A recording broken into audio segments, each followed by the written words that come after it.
Hola, buenos días para todos.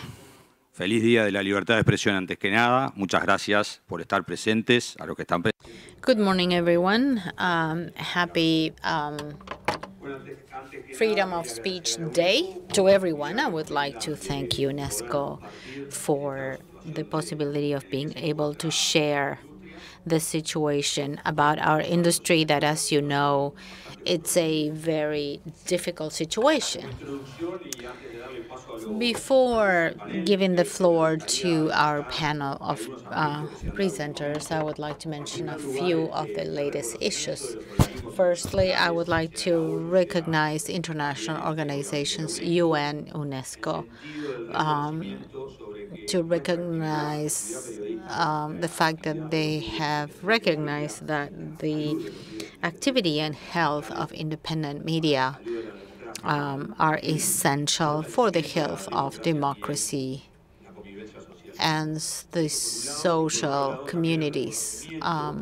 Secondly, I would like to appreciate the recognition of international organizations and UNESCO to be able to promote Womenhood Plus 30 call, where they mentioned the severe economic crisis that we're facing. That means a significant challenge to the economic sustainability of the media, and it urges the digital platforms to support the media.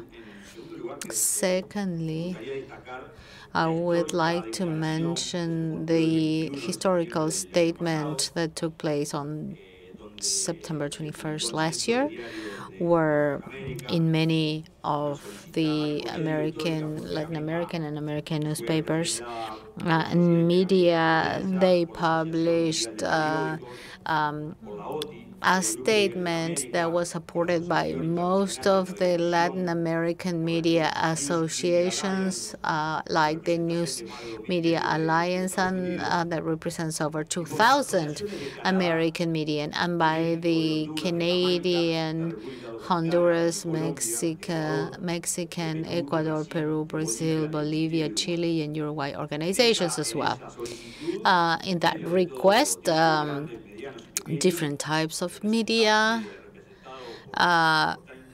represented by different entities.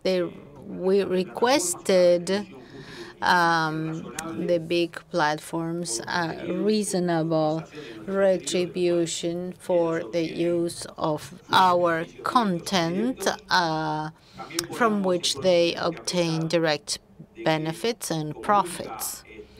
We also said that we are having a great audience like never before. About 80 or 85% of the digital advertising goes to the digital platforms or digital brokers that are also owners of the digital platforms. So, as a direct consequence of that situation, there are many media platforms that have disappeared or media channels that have disappeared. Also, this statement warned about the falsehood of some algorithms for communication media and also for the general public. We also valued Google and Facebook initiatives to pay some licenses in some countries for some of the profits, but we also said that this was not enough and it was not fair considering the information that they took from the digital ecosystem. This is what I wanted to say as an introduction for the panelist discussion, and now I will give the floor to Jorge Caraguate. He's the president of the Inter-American Press Association. Thank you, Guillermo. Good morning, everyone. It is an honor for me to share this table with these distinguished panelists. In our recent meeting, we talked about physical violence and freedom of press. And that, I would say, is our main challenge in this continent. And I would like other of the panelists to talk about that. But right now, I would like to focus on economic violence. This is less obvious than physical violence, but it is as destructive. Because it brings the media to a vulnerable situation with huge consequences for democratic life. We had direct economic violence, the theft from the governments like Nicaragua or Venezuela of the information. And in many countries, like in the United States, the media have faced a significant amount of lawsuits, lawsuits for defamation that have led the media to be able to cost very expensive lawsuits. In Brazil, it is thought that over 5,000 journalists and journalistic companies have been the subject of lawsuits, and they have been punished to pay millions of dollars or to lead to self-censorship. There are other acts of violence that are also economic violence that affect the well-being of the media companies. The changes in technology have created a greater scope of the media, but have also led to significant economic gaps. And they have put a lot of pressure on the media feasibility. So we are happy to see that the United Nations and UNESCO have shown concern about the feasibility of the media companies. So as it was stated in the When the West Plus 30 statement, they said that economic sustainability is a prerequisite, is an economic prerequisite for the feasibility of the media companies. And they ask the governments to support the media through economic measures. So even though we recognize in our industry that the economic crisis has to do with the digital transformation process, the biggest problem we face have to do with the advertising revenues that have migrated to the digital platforms. So over 20 organizations, we have been requesting the digital platforms to help remediate the situation. How? We continue to ask that the media should receive a fair, reasonable, and universal information for the contents that the digital media receive, and for the direct and indirect benefits that they obtain from this content. We believe that this could be carried out through direct agreements between the platforms and the media companies, recognizing author rights, or through the adoption of public policies such as the Digital Platform Negotiation Code passed in February last year. The agreements that came from that code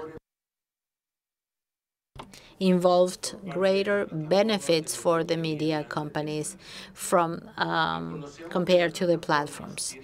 We recognize that the platforms have support programs to the media companies.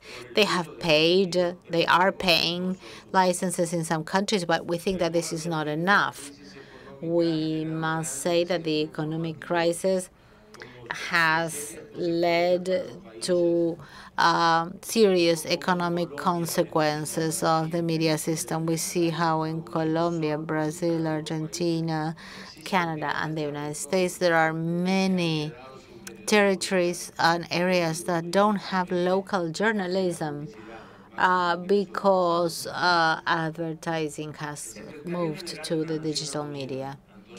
The UN General Secretary Guterres warned last year about the extinction of the media and reminded the societies and government that they must defend independent journalism as an essential public good. We here believe that communication and journalism is a public good that has to be a significant part of any democratic state and cannot be eliminated regardless of the position of the media companies. So the governments must adopt public policies either through direct fiscal incentives to journalism or through stimuli to the hearings and the legal actions that the media companies are forced to attend. So public policy seems to be a significant support. We ask that these public policies are transparent, non-discriminatory, and that they do not affect the media autonomy.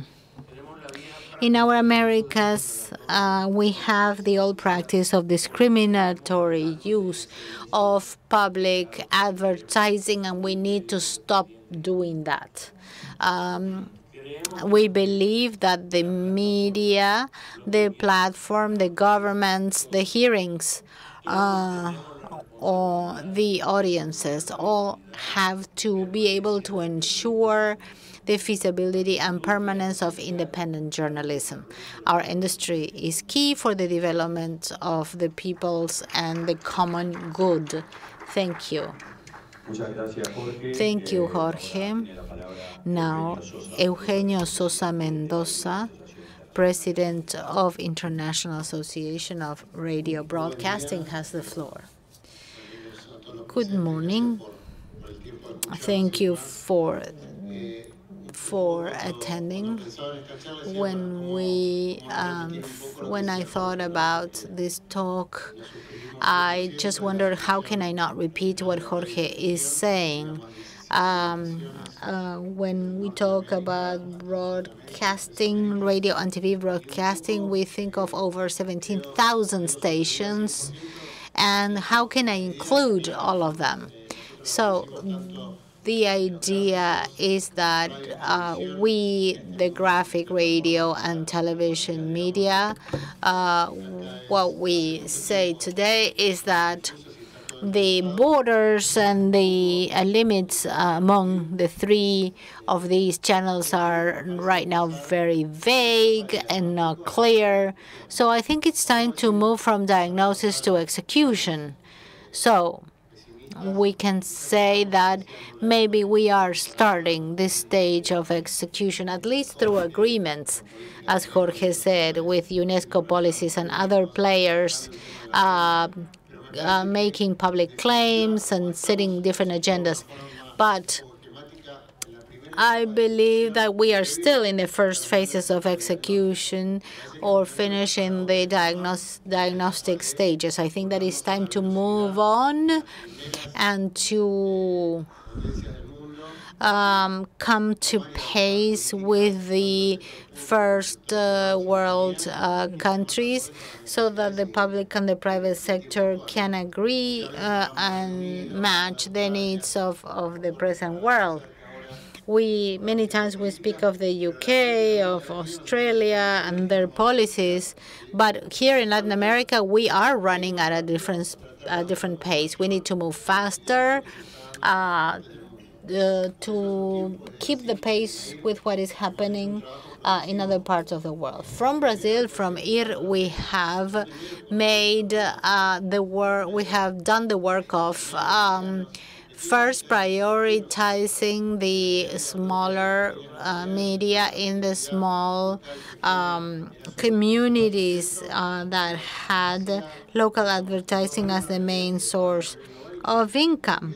and they were now reached by this change of business model that completely changed or eliminated their business. I think that I need to supplement what Jorge has said.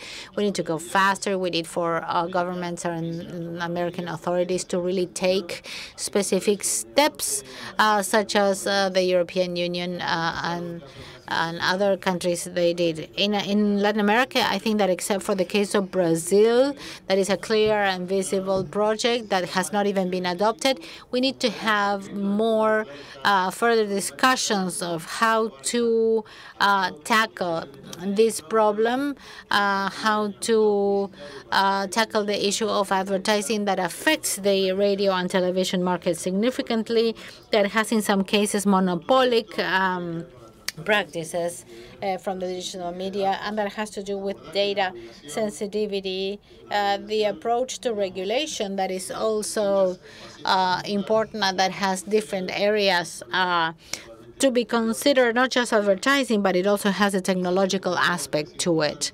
So I think I wanted to say that from the television and radio perspective, I would like to say something that we have said before, but I think that we need to keep on saying is that we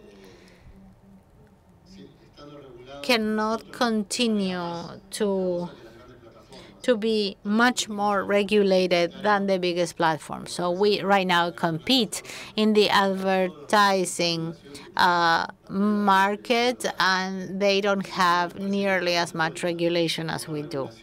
So I think that the regulation was originally thought for non-digital media, and now we have a lot more restrictions, for example, on the percentage of the content, on sanctions, when at the same time there is another world that is a digital media that is competing with us, and that they have different rules.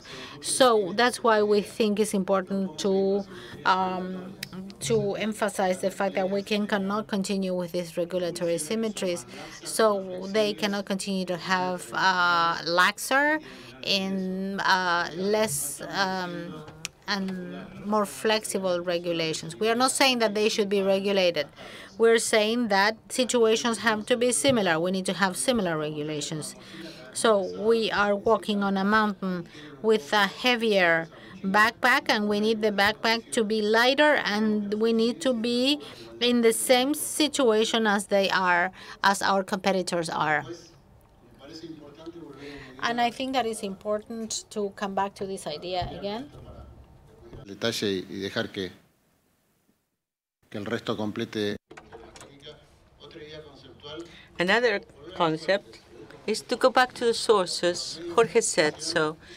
Media and our role, we have to insist on that, going back to our basis. The media,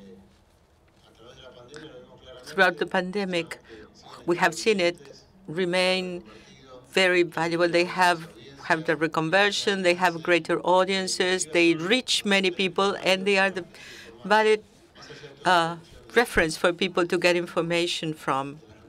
Beyond this discussion on fake news, the invasion of other infomedia,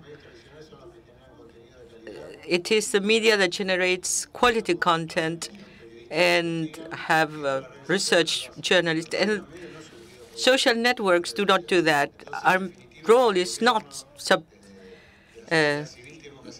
covered by social networks.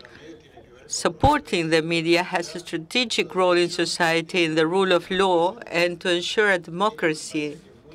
That is very important. Jorge said so, that we have to be aware that this threat of platforms may threaten not just the competitiveness of media. It's not Uber against taxis, because although they compete commercially, it is a completely different thing. The press, the media have to go on existing because platforms do not fulfill our role. What we need to do is to strengthen from every side with a multidimensional outlook, regulations and states, considering that the disappearance or the weakening of traditional media means the weakening of society, of the rule of law, and democracy itself. It goes beyond a matter of competitiveness or market. I would stop here and give the floor to the rest of my colleagues. Thank you very much, Eugenio. Now, Marcelo Liberini, Vice President of Digital, Vice President of Caracol in Colombia, if you don't mind.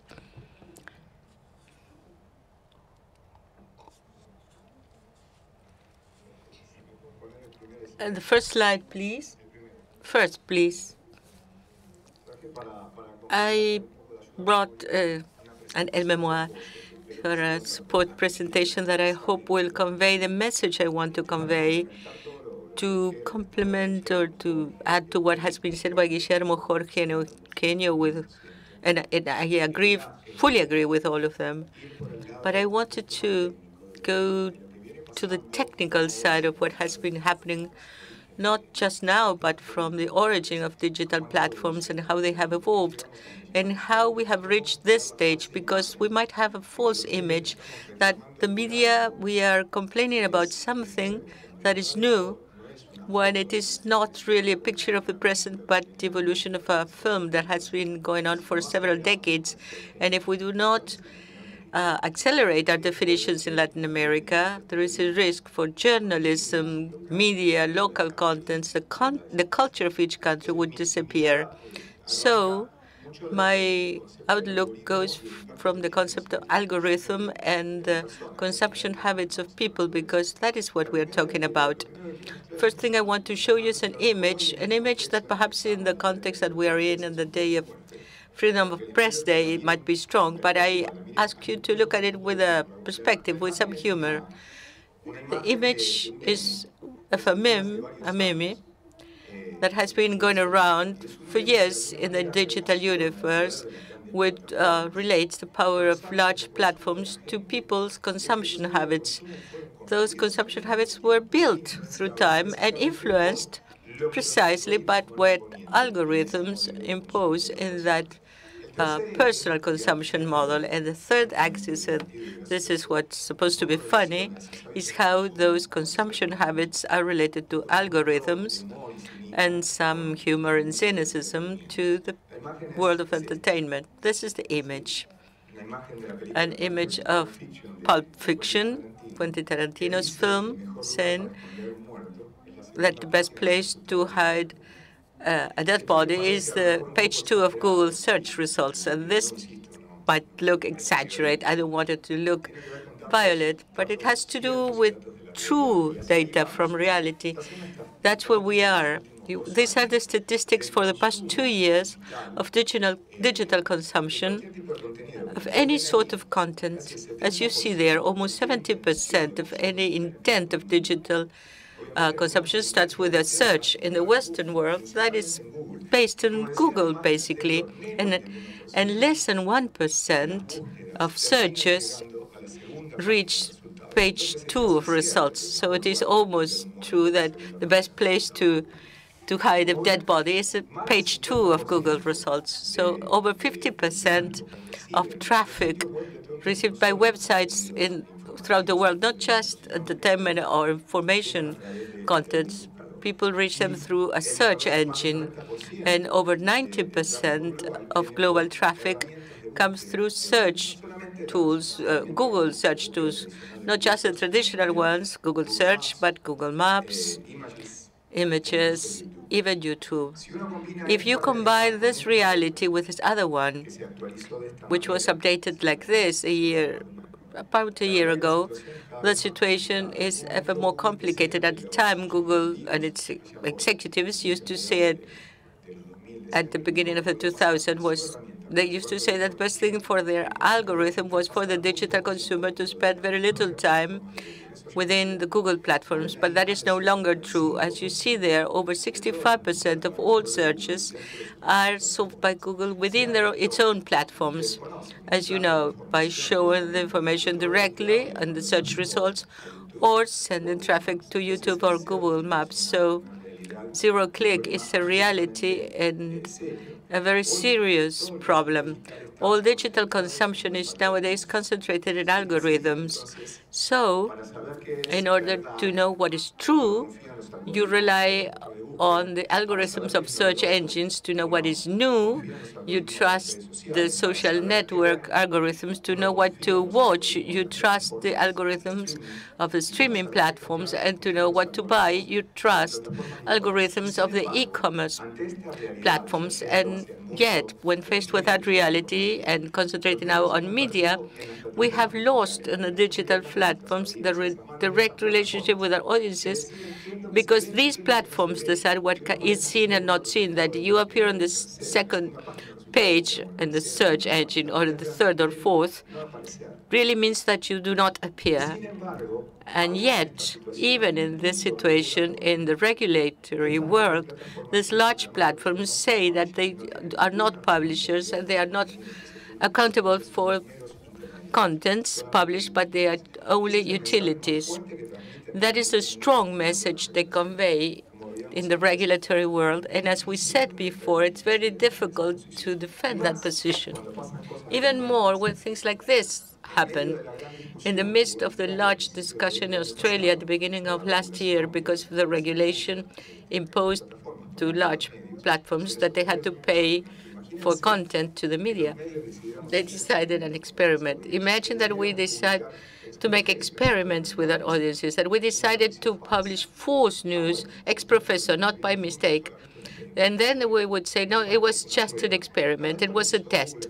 That is what Google did last year in the midst of that discussion. They decided to publish content of media, of Australian media, and then they said it was just an experiment. So a utility, an intermediary, decides to experiment with its own customers.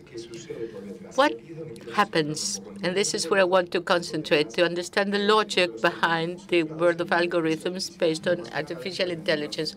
My training is in technology, although I have been working in digital management for 30 years. But to understand what lies behind could be very relevant to approach regulation. This is a piece of research that is very interesting. There is the link.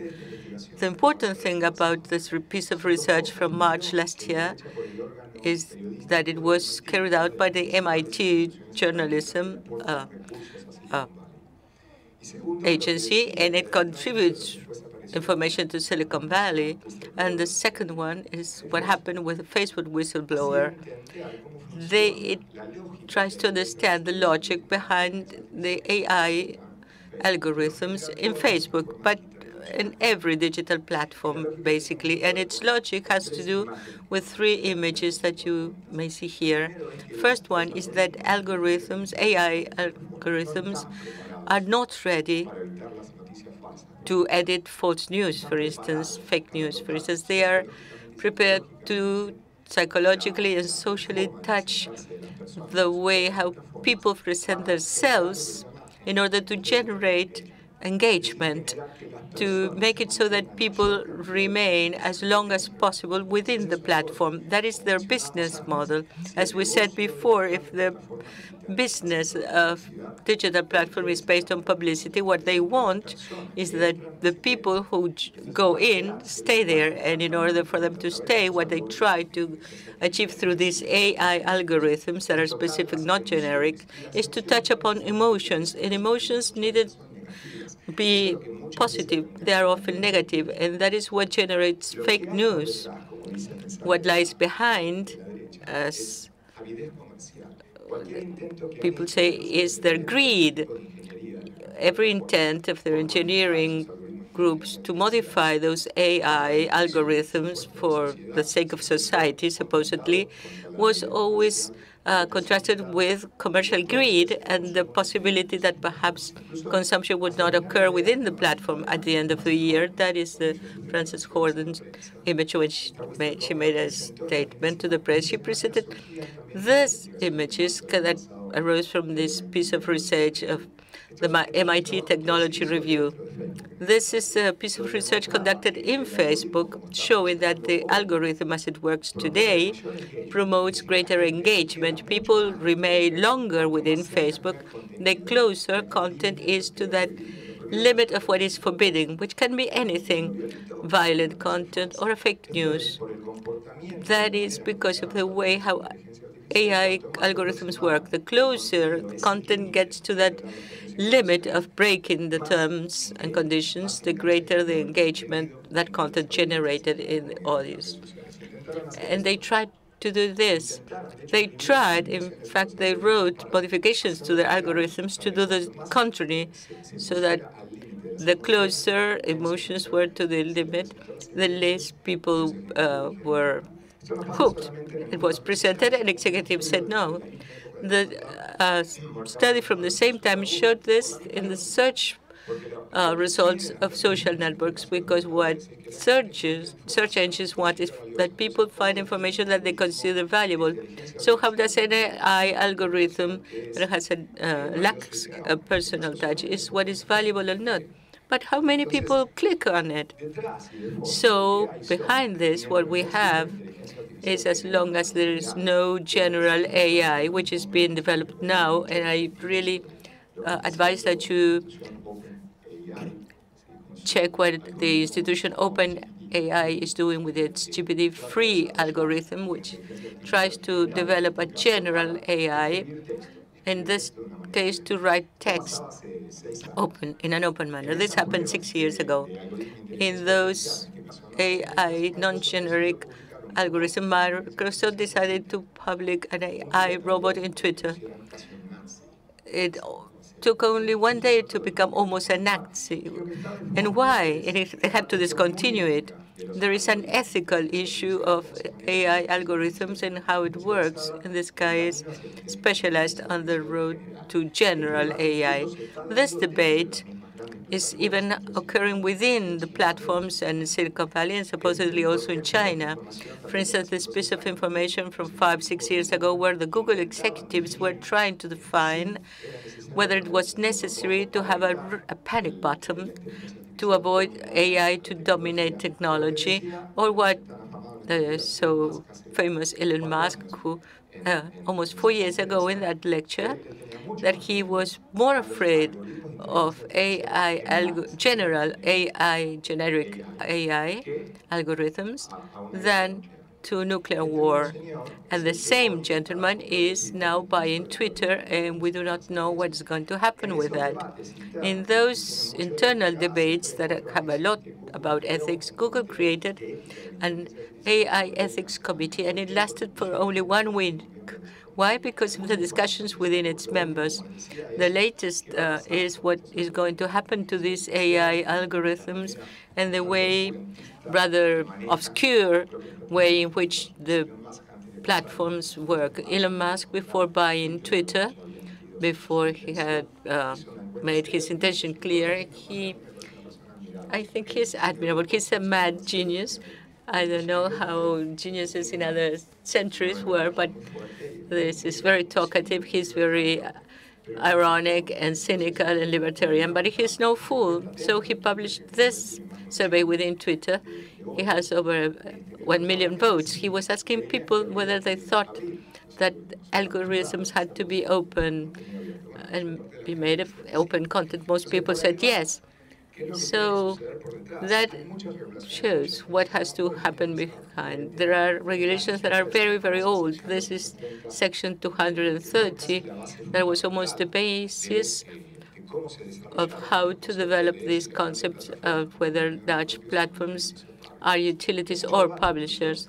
There is a great debate. You might remember what happened almost 2 years ago when Donald Trump went against Section 230. But even nowadays, although the new U.S. president is also critical and his advisors are critical too, but nothing is happening. So there are things happening in the background, particularly in Europe, and perhaps in Latin America we shall reach something as relevant as what Europe has declared with its 2 new laws to regulate services and the market of digital platforms.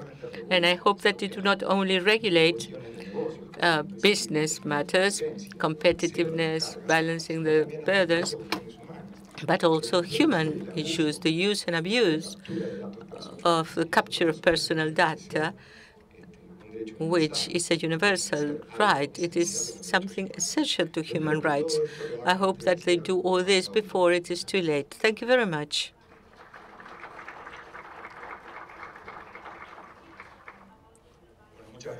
Thank you, Marcelo.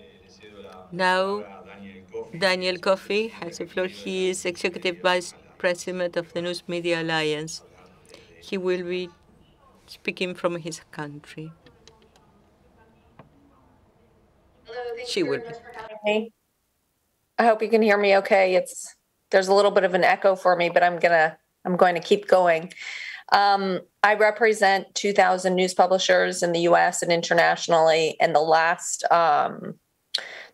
panel that we just did, I was also on. We discussed the importance of journalism and an independent free press. And I think that this is a worthy topic to be talking about, especially because of the last few years, we've provided very valuable information to communities, especially at the local level, which seem to be the hardest hit and at the most risk of decline and closures of newsrooms across America. And that comes during a time, just to give an example of what happened during the pandemic, we had greater demand for our content, our quality news content, and it's because everything became local. Families were home. They needed information on health, schools, businesses. And so people turned to local news. There's no replacement for local news. And our audiences were higher than they've ever been. And that's happened over the last decade, but especially during the pandemic, it showed that consumers want to digest quality journalism, which only news publishers have a high standard to provide. And what we learned during the pandemic, which was a magnification of what was already going on in our ecosystem, was that although we had these audiences that were so high and such demand, such accelerated demand for our content that we've also experienced with the advent of the internet has been a wonderful thing. However, at the same time that our audiences have become so high, our revenues have plummeted over the past 10 years from 60 billion to 20 billion, the U.S. revenue for the newspaper industry. Circulation and subscriptions now dominates because advertising revenue has fallen so greatly because the advertising ecosystem is broken.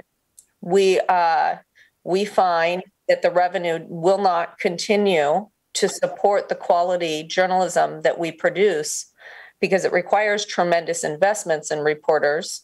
Newsroom costs, long-term investigative journalism requires a great financial output. So without that revenue, the quality journalism is going to continue to decline. In the last presentation, I thought that there was lots of very good statistics and reasons for that decrease in revenue despite the accelerated audience. So I won't go into it too much because it was explained so well, but we uncovered the same data and findings. We did over 200 interviews with our member newspapers, and we came up with a white paper and have done other reports and findings since that show that we are distributed, our content is distributed by two dominant platforms, tech platforms. That's Google and Facebook. 70% of U.S. content is distributed. Our referral traffic comes from these two platforms.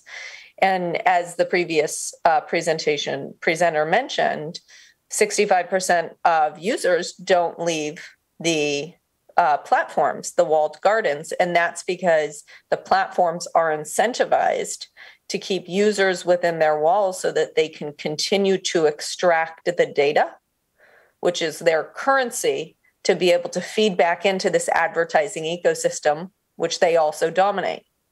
And our content is used to personalized and be systematically delivered to users to keep those users inside these walled gardens.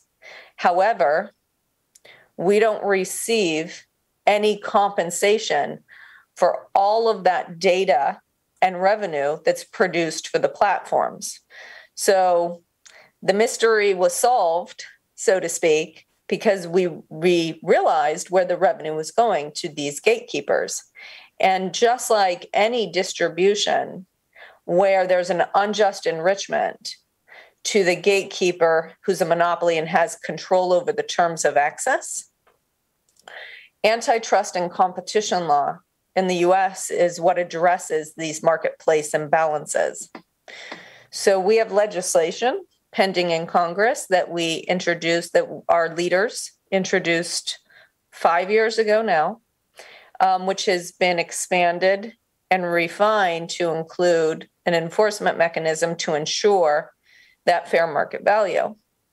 With regard to the societal need for continued quality journalism that is made available to, that covers matters of public, national, and international interests, that's the reduced output of that quality journalism is a consumer harm. We have a consumer welfare standard when we apply antitrust law in the United States. And there is a proven societal harm with reduced output of journalism. Like has been discussed from others, there's an accountability aspect to journalism for local and national governments and those in power. So there's the watchdog role that we play in journalism. There's, and that is proven by reduced financial bonds and other financial measurements that show that when the newsroom declines, so does the faith in those financial institutions and government, and therefore the two are related. So the watchdog role plays that sort of a role in communities. It also keeps, in the long term, it's not just the fair market value because of the incentive that's needed to create the content in the first place. That's why our Constitution guarantees copyright protections so that creative process is incentivized. That's obviously very important. But there's also another need for the incentivization and monetization of news content that's produced by publications and not just citizens. There's a standard and a code of conduct in news publications that we adhere to ensure that there's fact-finding, principles of fidelity and truth in reporting, and that we adhere to across our country so that the ecosystem of information and what we call the marketplace of ideas remains of a standard so that the information that readers rely on is credible and that we don't have misinformation proliferating across the platforms. There's no rules or guidelines in the US because we have immunity, broad immunity from protections that the platforms enjoy. And that's that they enjoy under Section 230 of the CDA, the Communications Decency Act. And there's no incentive for them to police content because, first of all, they're financially incentivized to do the opposite. It's proven that false information, truly false information, is clicked 6 times more than truthful information. And those clicks lead to more readers, more engagement, more data for the platform. So they're actually incentivized financially to do the opposite, to spread misinformation. And we're the antithesis. where quality information, original reporting, where if it's uplifted in the news feed and in what information consumers receive, it can create a society and a marketplace of ideas that has accountability and healthy information that is accessed by Americans and those who enjoy our content around the world.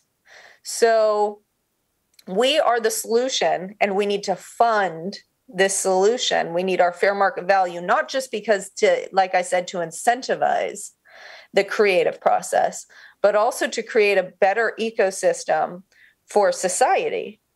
And especially at the local level, where no one will replace local, diverse coverage.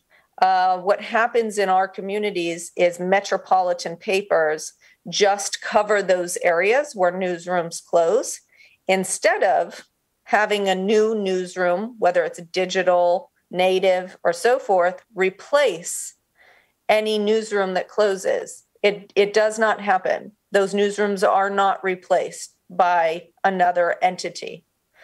So this is of utmost importance, and our Congress is working diligently to move on the Journalism Competition Preservation Act that would provide the revenue and the fair market value from the gatekeepers to ensure the quality that we've been talking about. And we're expecting that to move over the summer.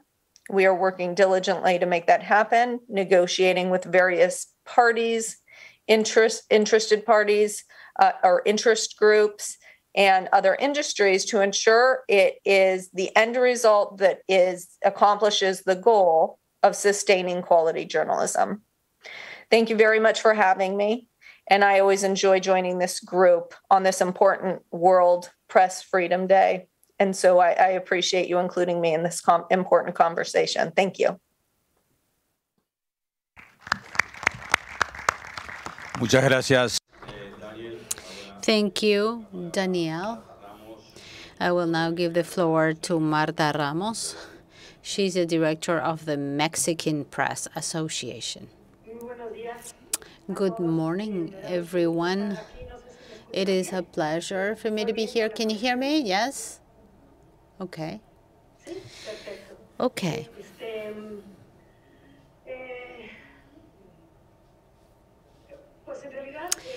In fact, you have already mentioned some of the things I wanted to say. I would like to talk more about the Latin American market and what we are concerned about. What I see is that there is no equality. We don't have a participation system that enables us to participate in an equal way and to develop. We already mentioned that this issue of copyrights or payment for content, but what I see is that we are not speaking at the same level, our media companies, compared to the rest. What I mean, for example, the advances and progress that Canada has made and what other countries have made, such as Argentina and Colombia, could help us to move in that direction. But the fact is that the content that the media generate are still their most significant value, and we need to be able to manage our role within the ecosystem. In Latin America, and specifically in Mexico, it is still very risky the way that information is spread. We would like to have the support and the respect for the work we do within the ecosystem. We all know the media crisis in the world. Maybe some countries are suffering that more than others. The supply chain has closed or changed. But I still believe that the greatest risk is fake information. And for that, I think it would be important to have the support of big companies, of the major companies. And I know that has a cost. Journalism is expensive. And the big tech companies still, they know that the big traffic still comes from information. And we need to be able to gear that information towards a more objective information, more quality information, valuable information. We cannot do that alone. I think that the tech companies tried to screen information, to build some rules for the market, but we are not working together with them. I think that there should be clarity about transparency, about costs, to move journalists and to keep them safe in war or dangerous zones is expensive, and we don't have similar resources to do the same. So that's why I would like to pose this question: how much is journalistic work really valued?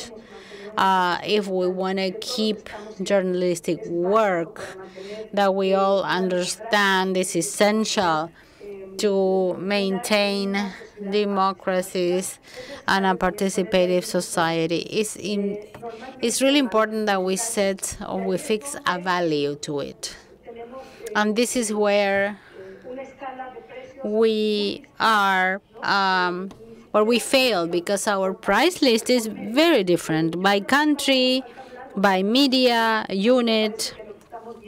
So I think that the situation in Canada now is a big step forward, because they speak of clear rules for everyone, and this is something that did not happen in the big companies.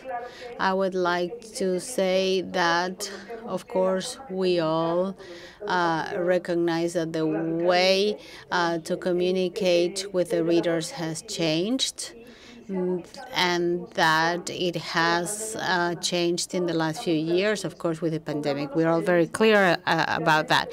Let's all talk at the same level. Let's all talk about how to spread valuable and communicate valuable information, because from then we will be able to move forward. We cannot set transactions that depend on the numbers or on the figures that each one of us has, because I think that this is ignoring the qualitative value of information. As I heard in a meeting, the journalistic companies are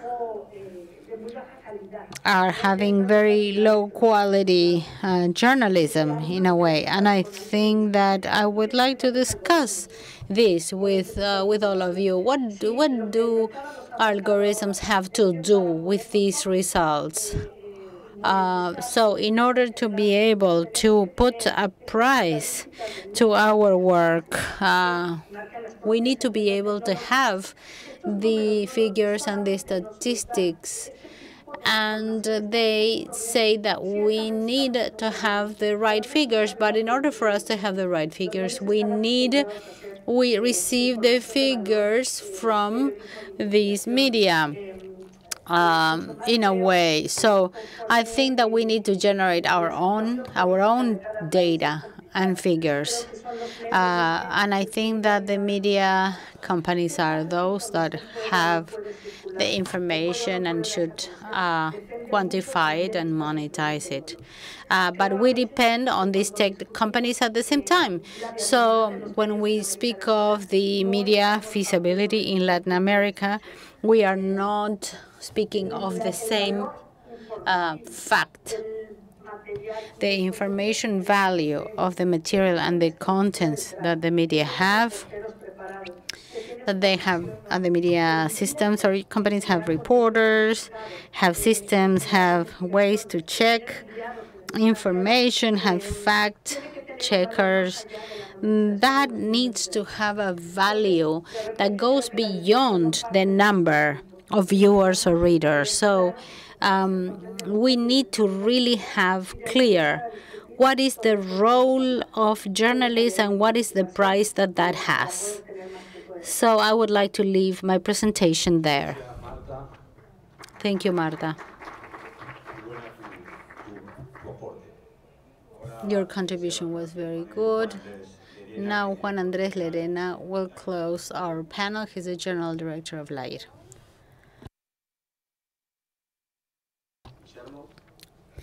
Thank you, Guillermo. Firstly, I would like to greet the panelists and the audience. And I was not originally appointed to participate. It was the director that was appointed to do that, but I will be with you today. To be the last one in the panel has some advantages and disadvantages. For example, we run the risk that other panelists have mentioned what you wanted to say, as it happened here. But it has the advantage of emphasizing some issues that we think are relevant from the perspective of communication means in general. Of course, the issue of the media, the communication media sustainability is essential. It was a great pleasure for us to see that UNESCO took this topic last year in the 30 years of the declaration, and that it was already incorporated into the agenda. I think that this is the space in between, and we need to start to incorporate that in the political and government agendas. That I think is the ultimate problem. That is, the world and the market changed 30 years ago, and it's changing very quickly now in the last few years. And we don't see a significant reaction from the political and government systems before these changes about the impact in the communication means. 30 years ago, it changed when the internet started and expanded massively. And now that it gave infinite opportunities for the exercise of freedom of speech, that was very positive. And it also gave us the possibility of creating several new communication means and ways to exercise communication, which was also very good. Because it favors competitiveness. But radio news are at a disadvantage, as the AIR president has explained very well, because it remains with regulations that are quite anachronic, with a regulatory burden that is over-regulation, limiting its activity and placing it in a position of disadvantage when competing with all these new media, both regarding uptake of people's attention and publicity trading. I will not go into specific studies, but AIR studies in different countries show that radio and television, when compared with other media, have 70 to 80 different regulations, restrictions, limitations, which place us at a disadvantage. We are not in a technological disadvantage, but a regulatory one. And what we think is that we should go along a process of deregulation. We, of course, do not want a regulation to be translated or shifted to large platforms or to internet media, but that there should be an adaptation of legislations to allow us to compete on an equal footing with all these media that have been facilitated by the new technologies. That is a key point for us. And I said a while ago that the world had changed 30 years ago with the internet.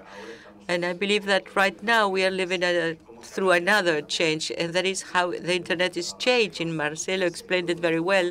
It was created with certain values and principles: open internet, open to users, open to consent initiative.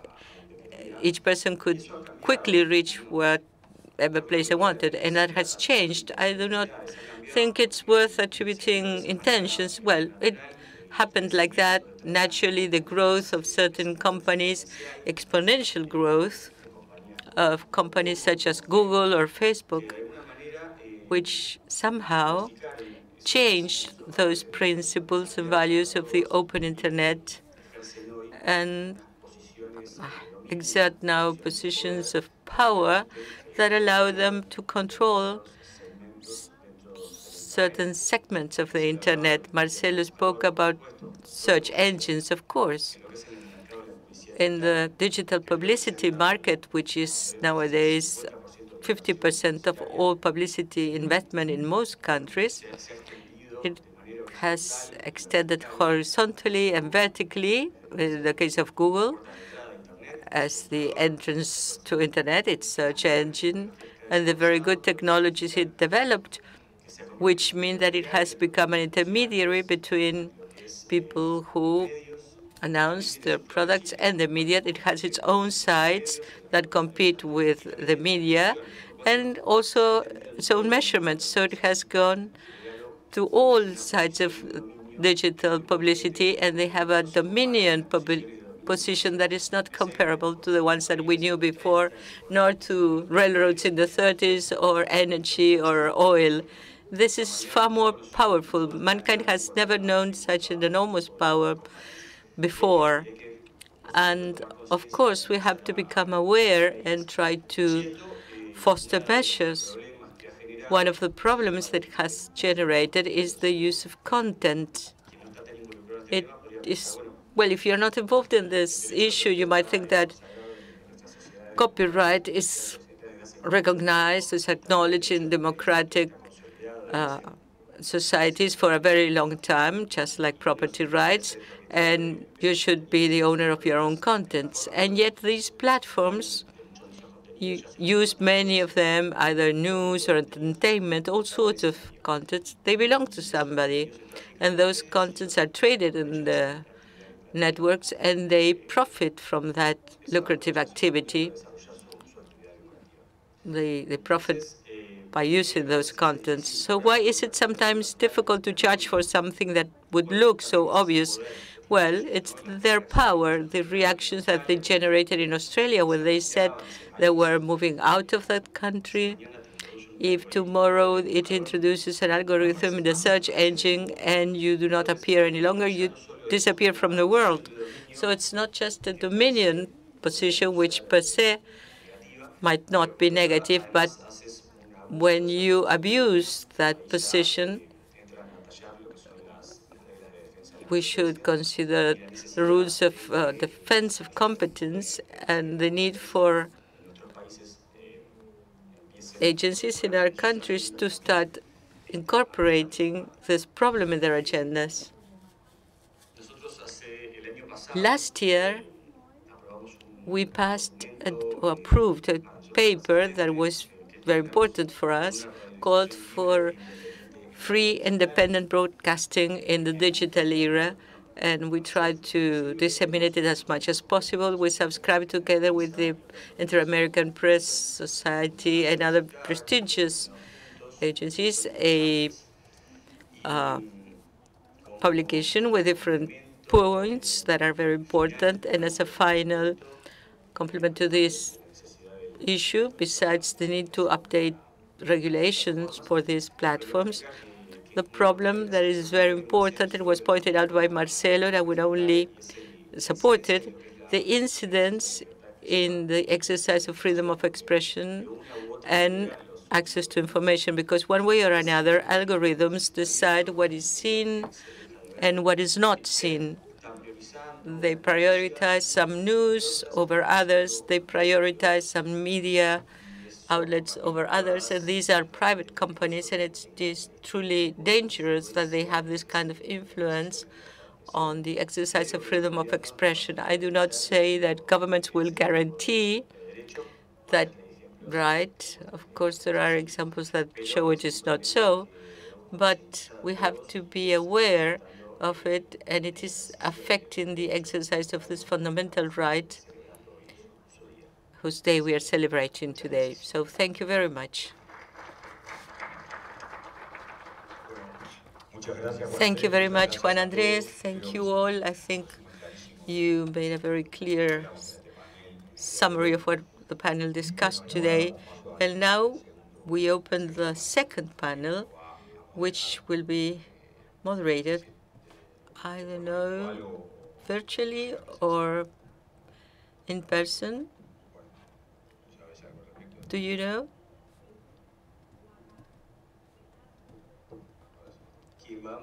The moderator will be Ana María Urrutia de Lara, who is with us virtually.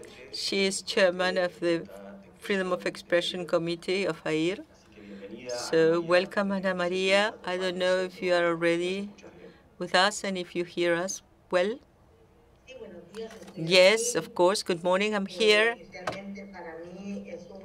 It is an honor and a pleasure for me. Have a good day from El Salvador. I am Ana María Urrutia de Lara, very happy and with emotion and honor to moderate this important forum taking place in the beautiful city of Punta del Este, and I thank UNESCO for inviting me to moderate this event. As chairman of the Freedom of Expression Committee of AIR, which represents over 17 radio television stations on this important day of freedom of expression, the most representative organizations of the news media, radio, television, and written media, represented by CIP and AIR. We are present here to present our point of view on viability of media in Latin America and the Caribbean. Sustainable, because the media that are formally established because of their professionalism, credibility, and responsibility in the fulfillment of their informational and journalism activities are the main antidote of democratic societies against disinformation and fake news. And likewise, fulfilling what was agreed in the mid-year meeting of CIP that said to raise our voice in the next UNESCO Global Conference to be held in Punta del Este, Uruguay on May 3rd, to tell governments that viability of media is an essential part of the freedom of expression and press and a democratic responsibility. I want to stress that media generate content that generate the satisfaction of those who listen, watch, and read us. Contents that are used in digital platforms without acknowledgement of the fair retribution for them. That is why in this opportunity, AIR and CIP have organized this forum where we shall present different panel members who will give you a wide view of this problematic situation of the media. But we are always ahead in order to present our things to audiences. So right now, I give the floor to Don Carlos Fornet, President of the CIP IAPA, Committee of Freedom of the Press and Information.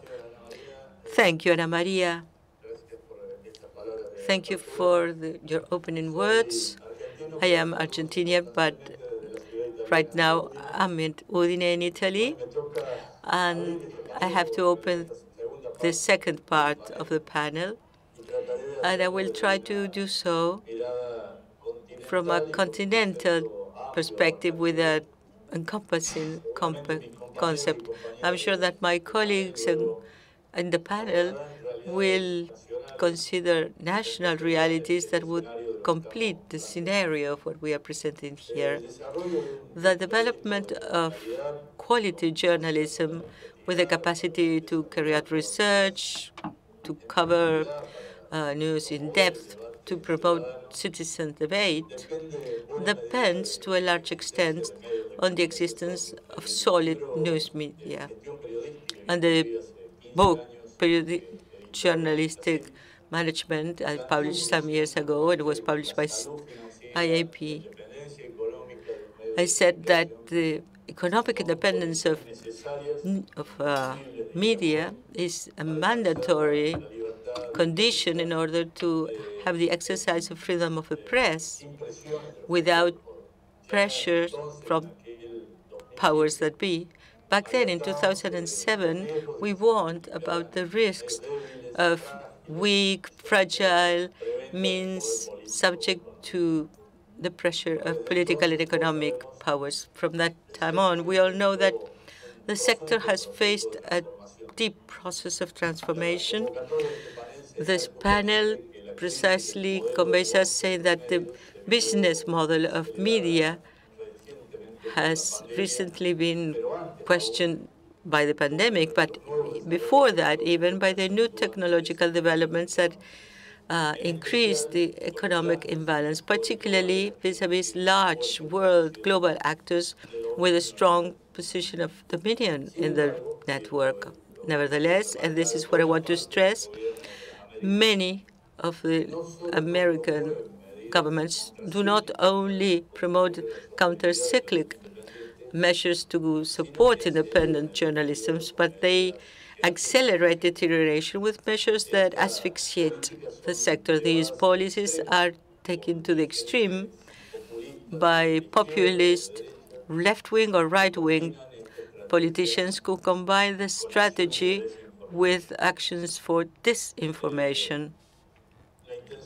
The political intent is evident. We cannot deny it because those actions accompany a confrontational speech, stigmatizing, demeaning speech that worsens the scenario, but that also forces journalists and media directors to focus work on the defense of their own credibility and even to undergo harassment at the judiciary and administrative level instead of working on strategies to make our activity sustainable. In a true war of silence, governments such as those of Cuba, Venezuela, Nicaragua attack the press, and the only option is to either quietly acquiesce or to face jail, exile, torture. With this scenario that I am presenting, we should consider that in the Americas, and particularly in Latin America, the battle for sustainability should not only have economic tools. Of course, there is a phenomenon of informational desertification that is related to technological habits with the new consumption habits of audiences and the lack of policies to transform companies, particularly those that used to provide services to small communities and which were weaker because of their own size. For this phenomenon, it is valid and very necessary to have a toolbox that has been applied in other places: fiscal and legislative contributions, training of directors and personnel, and particularly responsible approach of imbalances between media and large platforms. But there is another informational desertification that is faster and more cruel, and it is the one born out of the arena of intolerance fostered by the winds of despotism, and occasionally also by the impunity of organized crime that has a complicit or negligent look from the state forces that should battle against it. Autocrats and bans outside ethics daily commit crimes of lethal journalism. Simon Bauman, in his book Liberty, presents the consequences of resigning that human right. He says, in a situation of freedom, you and I can do what we say without the fear to be punished, to be put in jail or tortured or be persecuted. These consequences that nobody, of course, wants to undergo are well known by colleagues throughout the continent. They know that losing the freedom of expression is something that cannot be forgiven. It's not just a crime against themselves, but against the whole of society that must resign its right to receive information. That is why we have to join efforts of all actors, as has been said in the previous panel. The consequences of the lack of action or a late action are obvious because, as Steven Pinker says, democracies have higher rates of economic growth, less wars and genocides, healthier, more educated citizens, and practically no famines.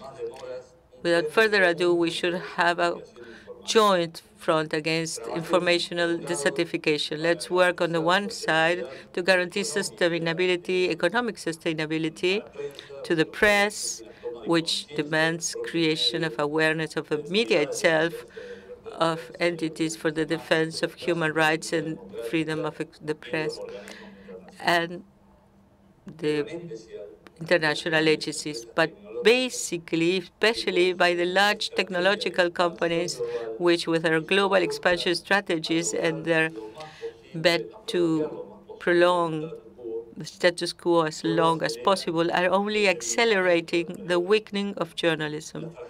The fragility of journalistic companies leaves them more exposed to political pressures, and particularly to harassment by autocrats.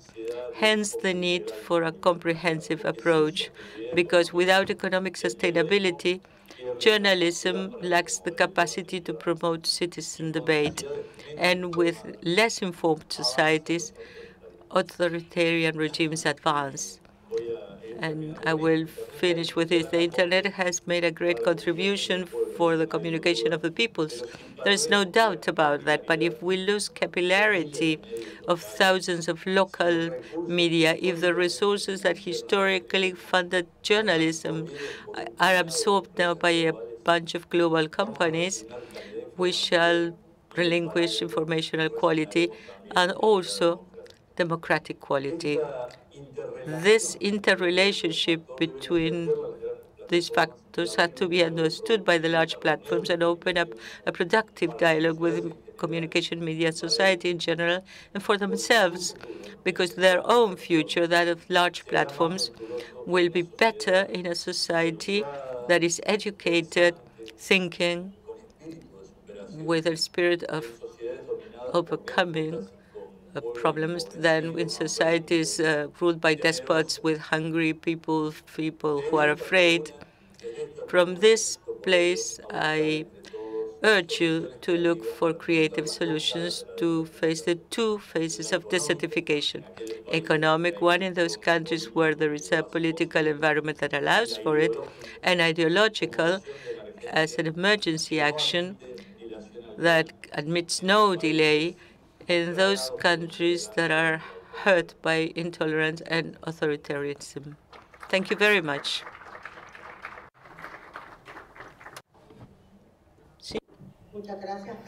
Thank you, Carlos.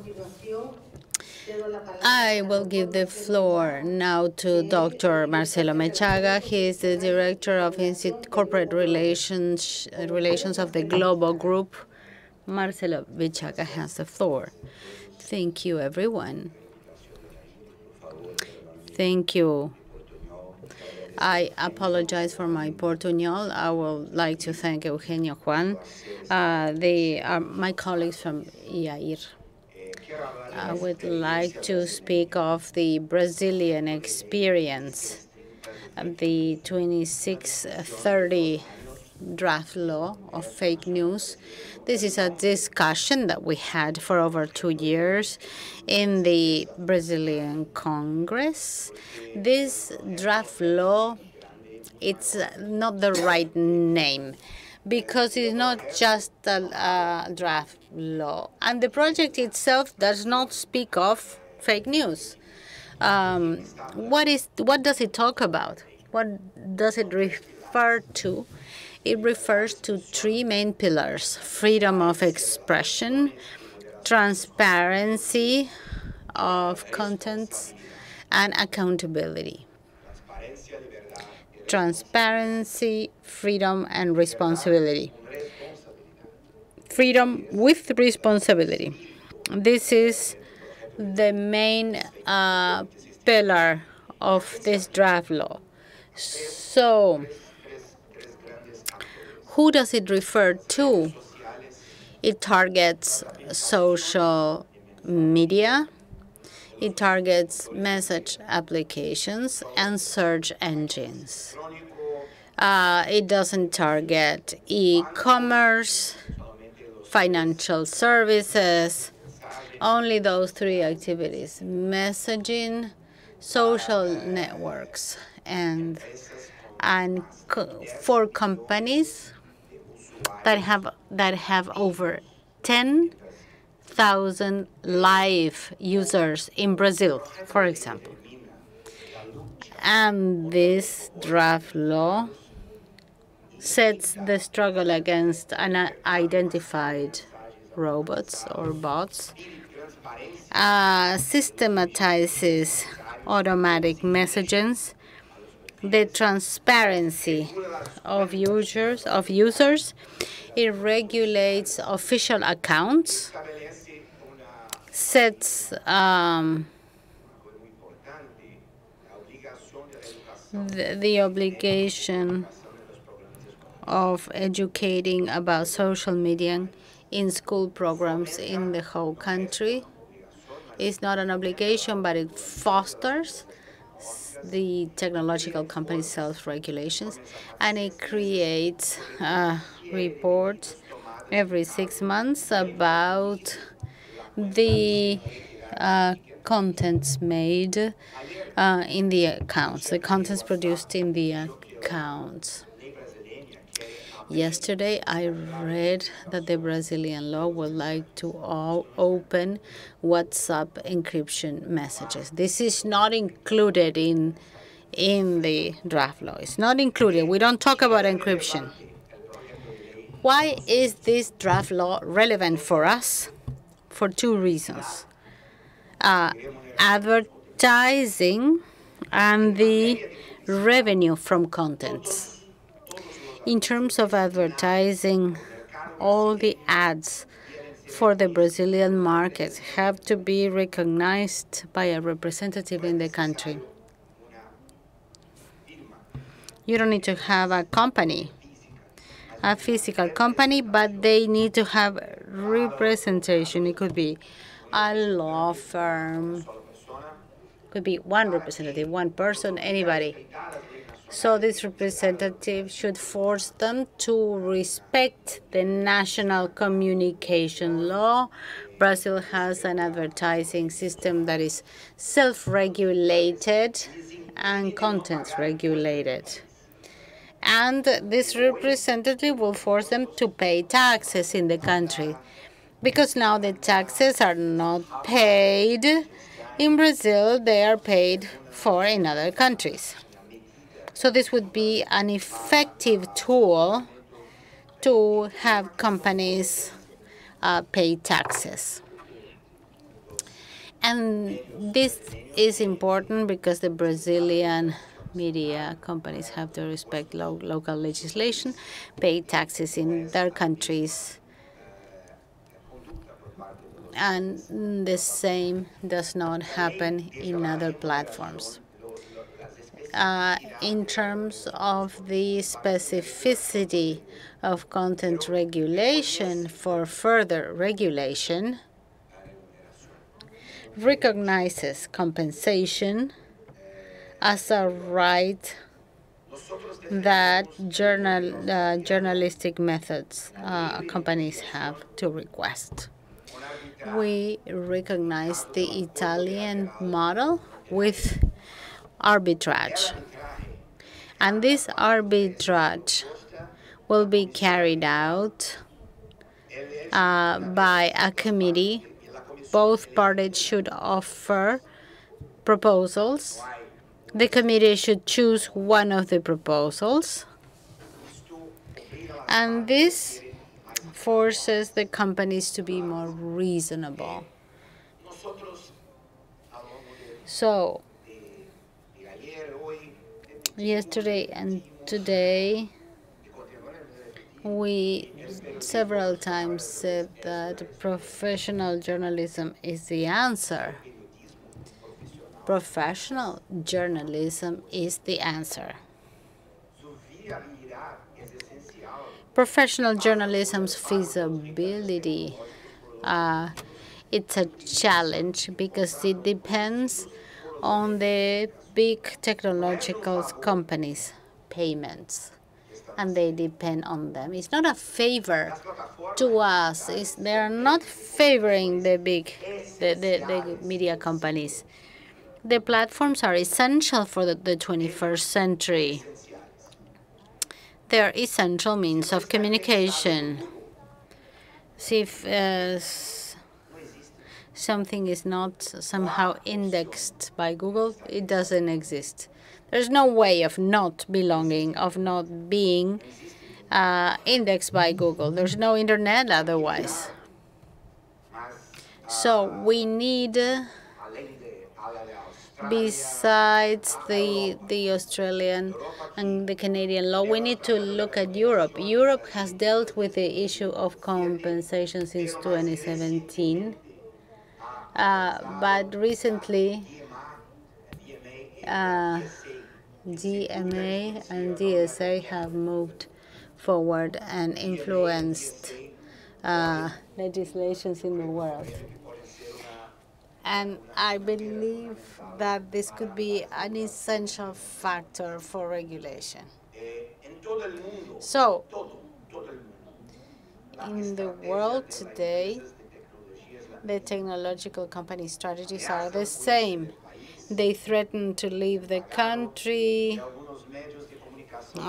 They threaten to stop paying, and they agree with the governments and somehow they direct journalism to do things. So the situation of the society is essential, and we need professional journalism as a solution. So let's not allow them to divide us.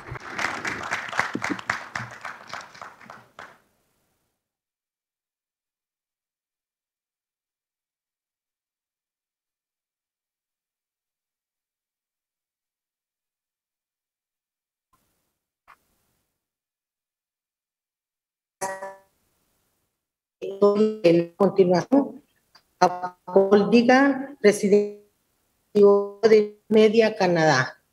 Adelante, Paul. Thank you very much, Ana Maria. And I know that we're running a little late, and the only thing I think between a beautiful lunch in Montevideo is our panel. So I'll be very brief so that we can allow us for some questions. First of all, I want to begin by thanking UNESCO and also thanking the Inter-American Press Association. Ricardo Trotti at the IAPA has done an outstanding job facilitating discussion, all the way from Chile to Canada. And we've been sharing best practices on how to move forward. And it's really been very important, these discussions. So thank you so much, Ricardo. We're very fortunate in Canada to have a government under Prime Minister Justin Trudeau that values journalism. They've put in a number of measures over the last few years, including the Local Journalism Initiative, which I spoke about on an earlier panel, a labor tax credit, and we also have a digital subscription tax credit. So all of these are important measures, and there's still much more to be done. one of the things that we had reached out to the government about 3 or 4 years ago was figuring out a way to ensure that news publishers in Canada, and we represent about 600 titles employing 3,000 journalists across the country, that were compensated by big tech for the use of our content on their platforms. And the government looked at a number of different approaches. One was to, potentially tax the platforms and then put the money into a fund and then have the government distribute the funds. And we were opposed to that. We didn't like the idea of the government picking winners and losers in journalism. We really wanted to be on commercial terms with these companies. And so as we saw what was happening in Australia, we believed that that was the appropriate model to follow, but also to look at and see where we could perhaps improve on the Australian model. So last summer, the governing party, the Liberals, in their election platform, advocated for the Australian model. They were successful in the election, and the other political parties in Canada are supportive of the broad strokes of the Australian model. So essentially, collective negotiation backed up by an enforcement mechanism, meaning baseball-style final offer arbitration. And so that legislation was introduced in the House of Commons in early April, and we're very hopeful that it can be passed by the end of this June.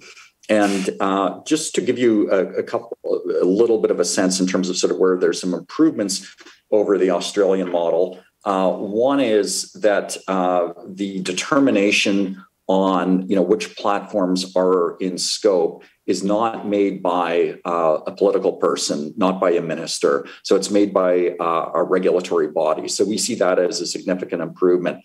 The legislation in Canada is also very specific and provides more clarity than Australia in terms of the need for fair compensation for news content that is made available. So we see that again as an improvement. And it's also explicit in terms of providing us with an exemption from the Competition Act. So again, a net positive. There's also going to be more transparency in Canada. The regulator will produce an annual report which will have more transparency than we've seen in Australia. Again, I think that's good in terms of the public having a better sense of sort of the aggregate value of these deals. And we know in Australia from public reports that thus far it's in the neighborhood of over $200 million annually, and we see that as obviously very meaningful compensation. So we're very excited about this legislation. I think it strikes a fair balance between the needs of publishers and the needs of platforms. And with that, I'll turn it back to Maria, and I look forward to answering any questions you may have. Thank you.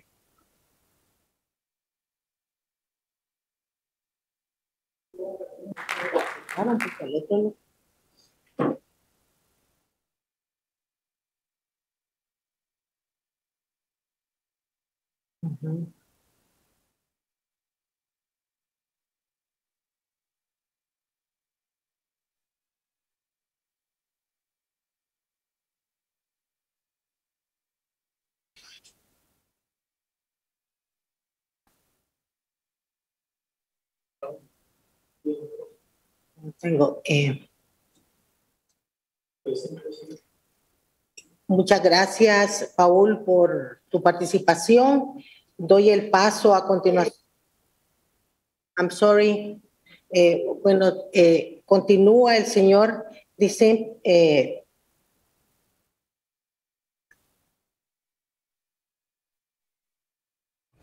Thank you for your participation.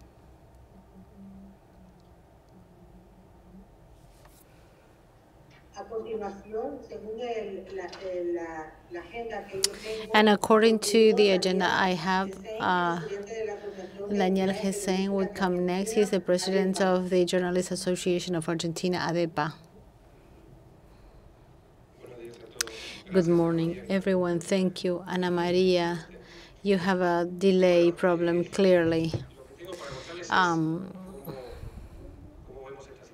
What I can tell you is how we see the situation from Argentina, how we have worked in the last few years. I subscribe to the importance of unity and to keep together and to maximize our representation as much as we can. We in Argentina right now have 200 partner members. We have never had so many. And this is because we have expanded our regulatory framework. We try to be more diverse. Before, we just had newspapers. And now we have digital natives, television, radios, and media that are really very different among themselves.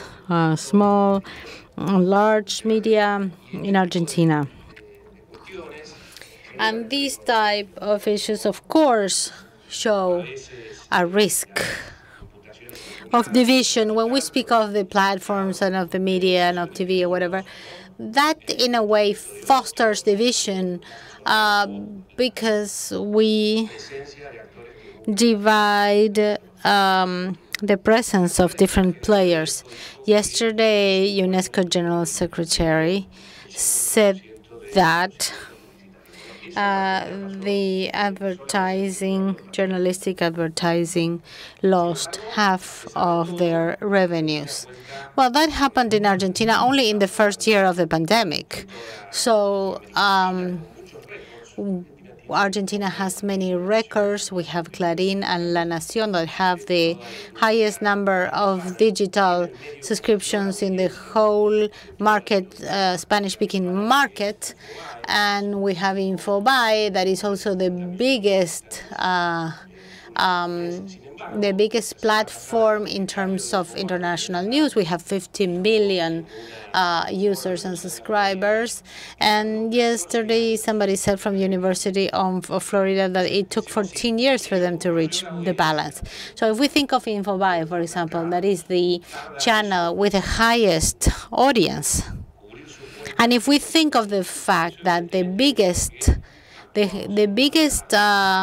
media company takes 15 years to consolidate their audience, we have to think of what it means for smaller media companies.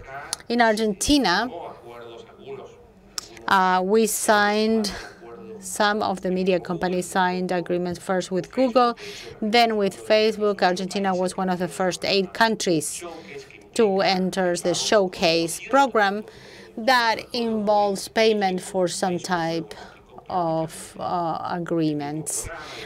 We had over 80 media companies signed with Google, over 100 with Google. So this was part of the general package that Google and Facebook offered in Argentina. And then, of course, we started to analyze the figures to see what was the importance of the local market, how relevant our contents were for the use of the platforms, and for some calculations. And what we saw with these types of programs, that these were irrelevant figures. They were less than 1% average of the economic equations of the communication companies. So, of course, they will not clearly make a difference in the significant drop that we have had in the last few months. But, of course, we congratulate this initiative because there was a conversation with different organizations, especially our organization.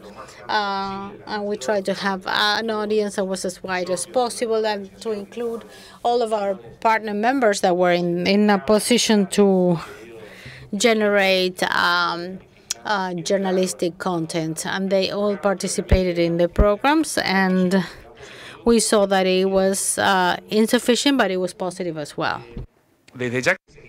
Of course, we follow all the news in the world, what has been mentioned here about Australia, about Canada, what happened in the European Union. In fact, we were in March in Silicon Valley with a group of Argentinian editors in a dialogue with Google when the directive of the European Union acknowledging the copyrights of content generators was approved. At the same time, Mark Zuckerberg wrote that request on papers asking for regulations. That was a turning point from rejecting all sorts of regulation to the need to have regulation in certain areas. Google spoke about intelligent regulation. A path was opened, but it became wider as regulations started appearing in different markets, and the European one was extremely relevant. We are aware of the risks of regulations, of course. It is something that we have been speaking of in our sector for many years. Of course, regulation is often an instrument of governments to try to suffocate us. We are aware of our context of poor institutional quality.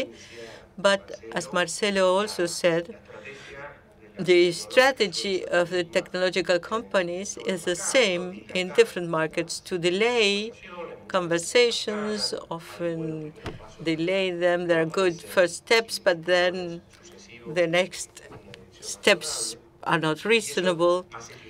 And that makes us analyze what is happening throughout the world, try to find the best regulations for our own markets, to open the discussion and to sit with our colleagues throughout the world to look for the support of regional entities, continental, like CIP, global, like WANIFRA.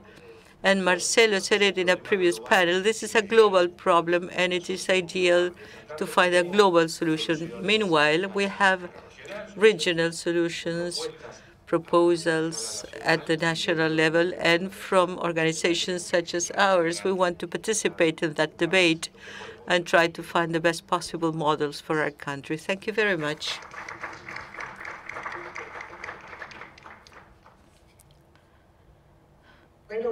Thank you very much. Very accurate with time. Congratulations. Now, Kiran Maharaj has the floor, Director of the Media Institute of the Caribbean, Trinidad and Tobago. Kiran? Thank you very much, Ana Maria. And I'd like to thank UNESCO, IAPA, and IAB for having Media Institute of the Caribbean here. We are headquartered in Jamaica with a sub-office in Trinidad, and we serve the Pan-Caribbean region. We've just completed a very interesting study. It was the pilot study for the media viability indicators developed by UNESCO. And Jamaica was the case study where we looked at 4 of the indicators. One for the presence of a supportive and economic business environment, one for the structure and scope of the economy, then the media, labor market, and organizational structures and resources which support financial and market sustainability.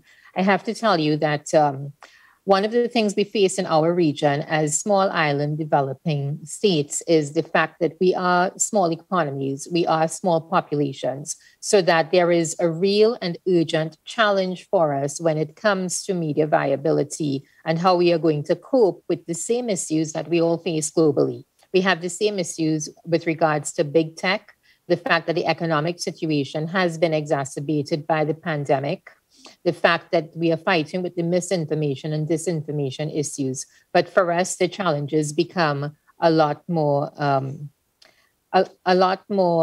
overbearing, I think, than most other countries.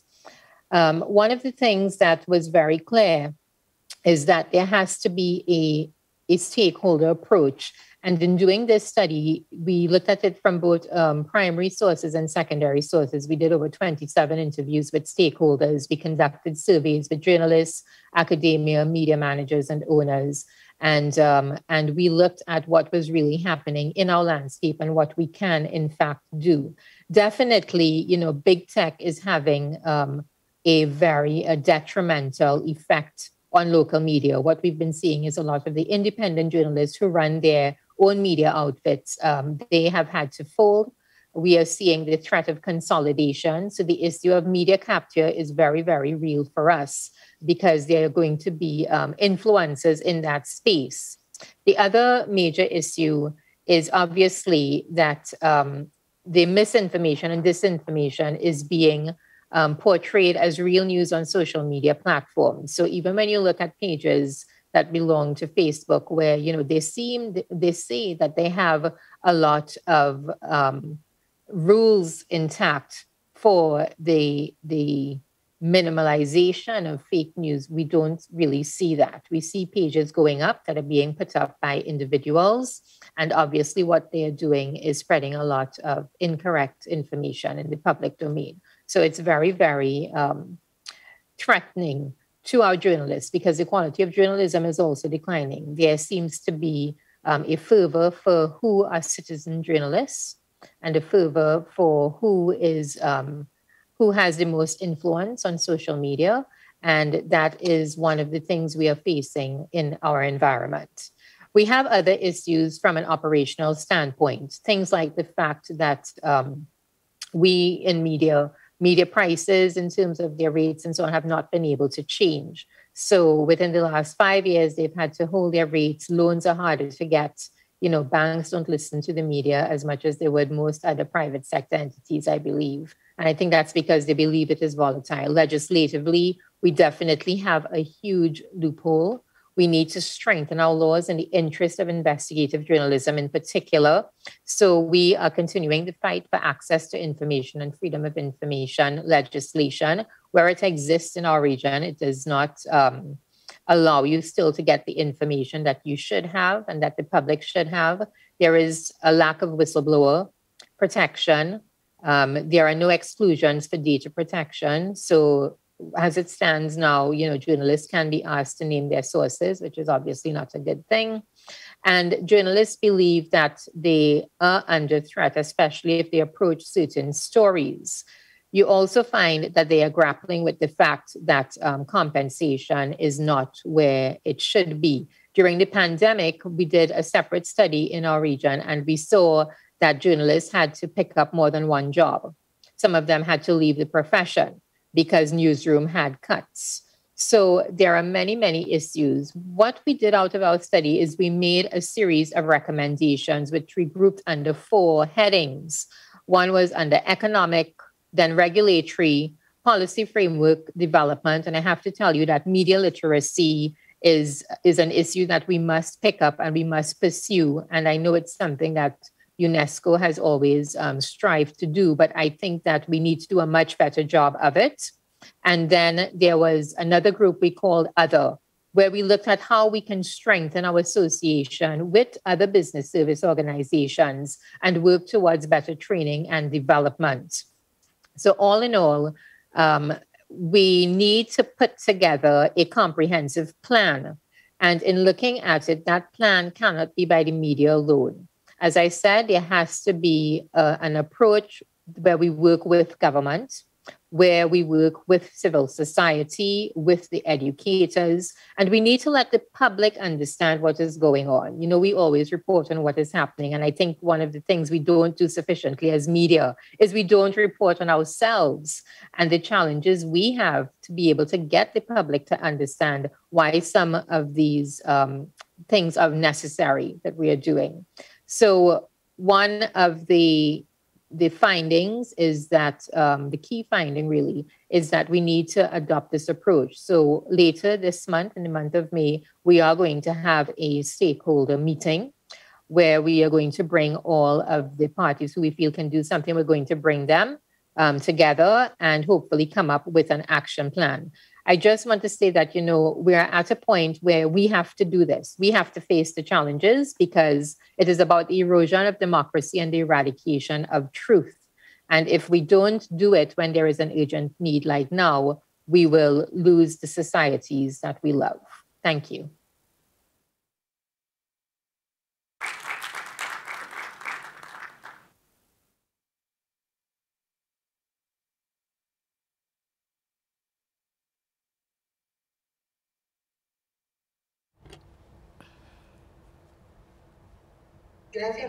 Thank you, Kyrian, for your participation.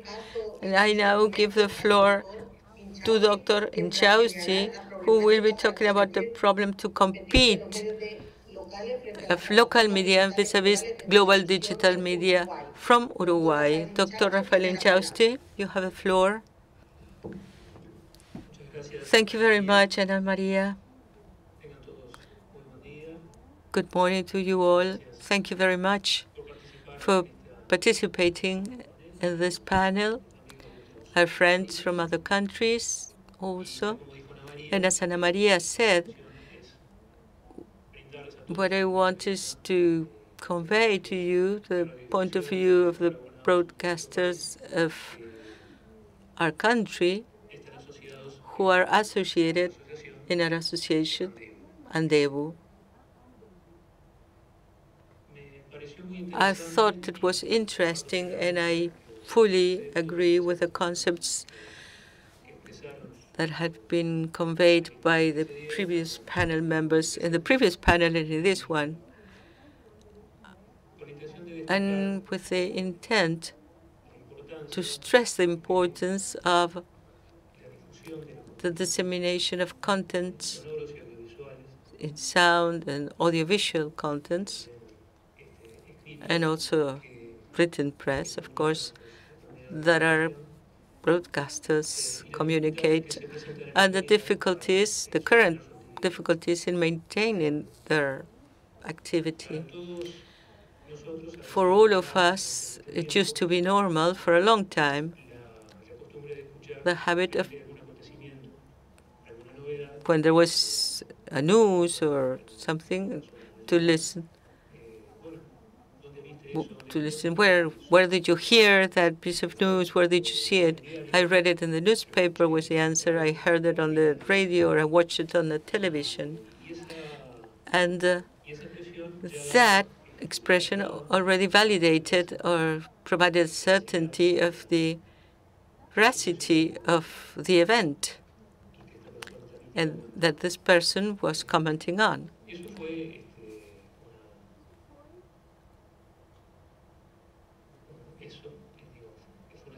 That was true for many decades, but in recent years, we have seen a breaking up of that reality when people started getting information from the internet. So those expressions were, where did you hear that? Where did you watch that? I watched it on the television. I heard it on the radio. I read it on the paper. When they added, it came through the internet, then the response was, or could be, well, you watched anything, or you paid attention to anything. The truth, the concerning truth in recent years is that news or information that we receive through the internet are no longer questioned, and on the other hand, people start questioning the contents disseminated through the traditional media. We believe that is a really concerning situation, and that lack of trust that some people have vis-a-vis the information in traditional media is not new. It arises from the origins of media. In the case of broadcasters,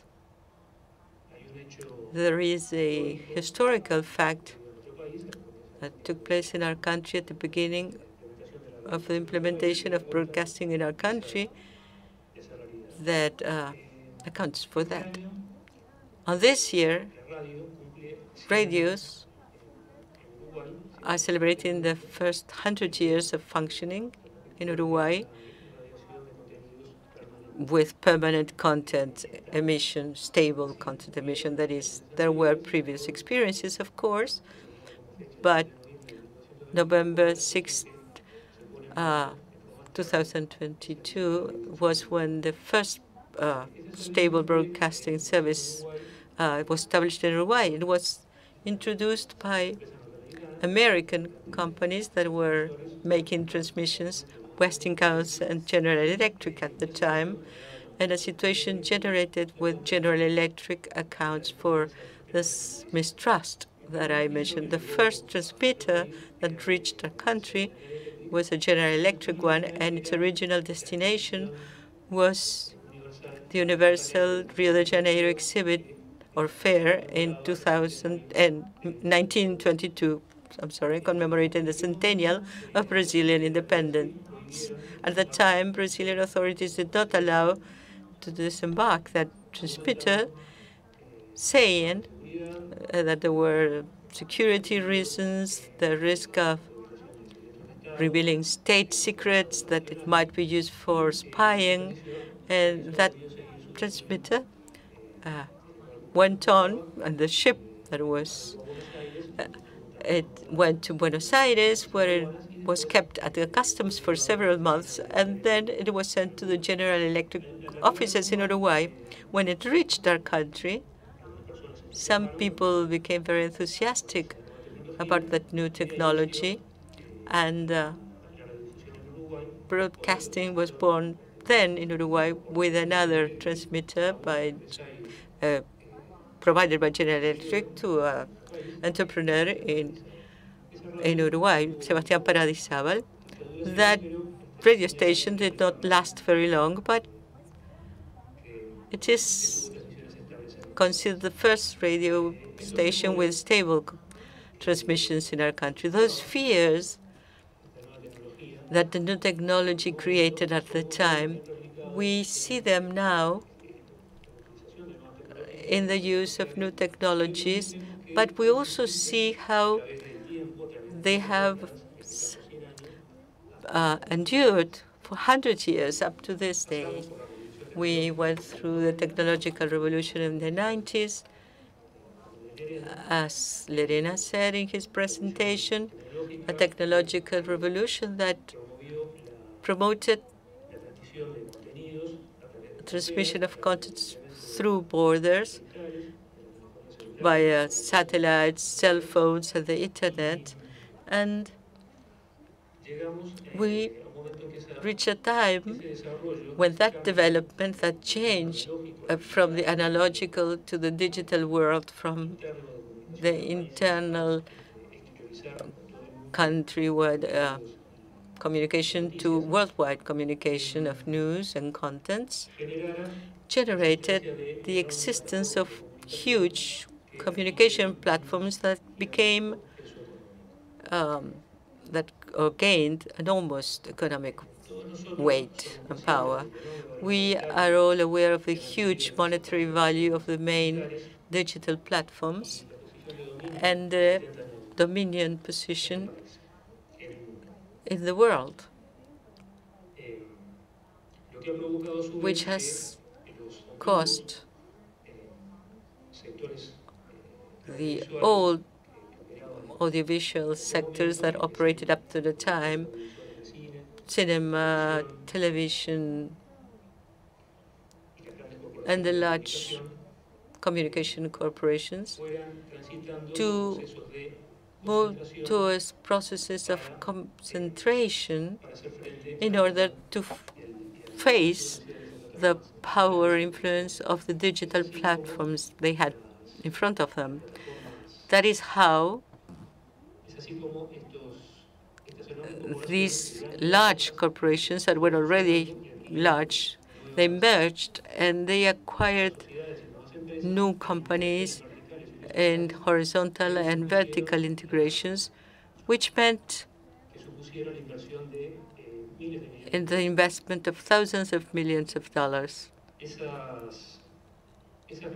Those large investments that also increased the power of those large companies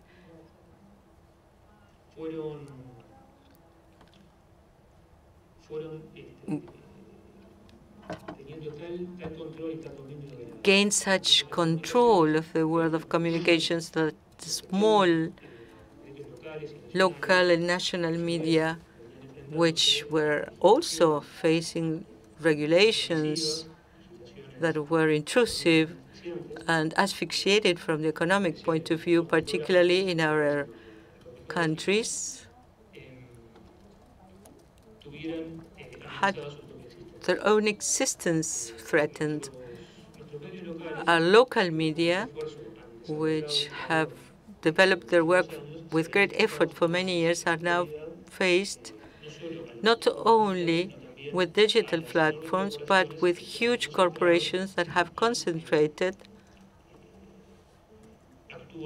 and behave in an asymmetrical situation of dominion over digital content. That is why, in this context, it is mandatory that our states promote legislations that raise the barriers, that raise obstacles, so that news means can comply locally with fulfill their own functions, the function they have developed for many years, allowing them to go on providing services by guaranteeing their existence, and at the same time, it is necessary that operators of the media, if they want to, may also acquire the scale economics that they need, particularly in small countries such as ours, extending their operations towards other technological fields and activities if they wanted so. Undoubtedly, the regulatory framework that each state may adopt will determine the impulse of particulars to their own activities. Thank you very much.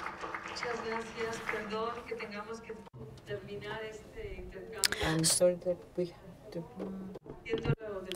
Sorry that we have to finish the presentations now because we have a certain time frame for lunch.